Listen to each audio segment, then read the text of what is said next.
মার্কিন যুক্তরাষ্ট্রের president Donald ট্রাম্পকে ক্ষমতা থেকে অপসারণের দাবিতে এবার সরব হয়েছেন সেন্ট্রাল ইন্টেলিজেন্স এজেন্সি সিআইএ এর সাবেক পরিচালক জন ব্রেনান।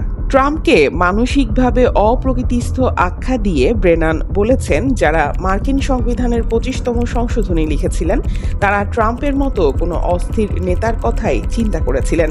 এমন কাউকে মাথায় রেখেই প্রণয়ন করা ওটি।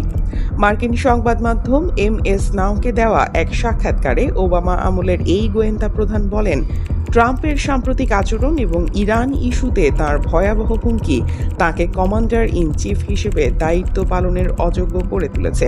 জন ব্রেনানের মতে, ইরানের সভ্যতা ধ্বংস করে দেওয়ার যে হুমকি ট্রাম্প দিয়েছেন তা কোনো সুস্থ মস্তিষ্কের প্রেসিডেন্টের কাজ হতে পারে না। তিনি স্পষ্টতই মানসিকভাবে ভারসাম্যহীন হয়ে পড়েছেন। এই অবস্থায় এত মানুষের জীবনের জন্য ঝুঁকিপূর্ণ হয়ে ওঠায় তাকে কমান্ডার ইন চিফ রাখা উচিত হবে না। গত 7 এপ্রিল ইরান সরকারকে হুমকি দিয়ে ট্রাম্প বলেছিলেন, তিনি যে সময়সীমা বেঁধে দিয়েছেন ইরান সরকার যদি তা না মানে তবে সেই রাতেই ইরানি সভ্যতা পুরোপুরি ধ্বংস হয়ে যাবে।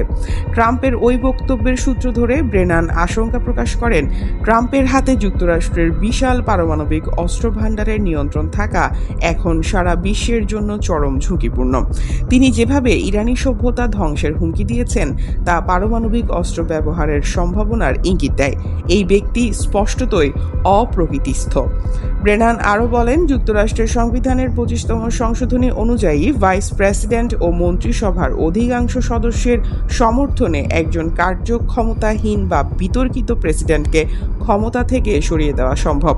1967 সালে মার্কিন সংবিধানে যুক্ত করা এই সংশোধনী অনুযায়ী যদি ভাইস প্রেসিডেন্ট এবং মন্ত্রিসভার অধিকাংশ সদস্য মনে করেন যে প্রেসিডেন্ট তার দায়িত্ব পালনে অক্ষম, তবে তাকে ক্ষমতা থেকে সরিয়ে দেওয়া যায়। এরই মাঝে মার্কিন কংগ্রেসের অন্তত 70 জন ডেমোক্রেট আইন প্রণেতা ট্রাম্পের বিরুদ্ধে এই সংশোধনী কার্যকরের দাবি জানিয়েছেন। তবে ট্রাম্পের অনুগত ভাইস প্রেসিডেন্ট জেডি ভ্যান্স এবং বর্তমান মন্ত্রিসভার সমর্থন ছাড়া এটি কার্যকর হওয়ার সম্ভাবনা প্রায় শূন্য বলে মনে করছেন বিশ্লেষকেরা। এদিকে ট্রাম্পের বিরুদ্ধে জন ব্রেনানের এই কড়া মন্তব্যের পেছনে রাজনৈতিক প্রতিহিংসার ছায়াও দেখছেন কেউ কেউ। বর্তমানে ট্রাম্প প্রশাসনের বিচার বিভাগ ব্রেনান এবং এফবিআই এর সাবেক প্রধান জেমস কোমির বিরুদ্ধে একটি ফৌজদারি তদন্ত চালাচ্ছে। গত জুলাই মাসে শুরু হওয়া এই তদন্তকে ট্রাম্পের ব্যক্তিগত আক্রোশ হিসেবে দেখছেন বিরোধীরা। তবে ব্রেনান স্পষ্ট করেছেন, ব্যক্তিগত আক্রমণের ভয়ে তিনি জাতীয় নিরাপত্তার প্রশ্নে চুপ থাকবেন না।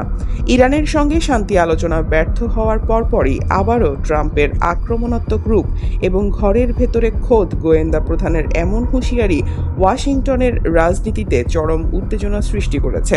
হোয়াইট হাউসের মিত্ররা ব্রেনানের মন্তব্যকে ভিত্তিহীন বলে উড়িয়ে দিলেও সাধারণ নাগরিকদের মধ্যে ট্রাম্পের হঠকারী সিদ্ধান্ত নিয়ে উদ্বেগ ক্রমেই বাড়ছে। News desk, দুতিয়াল।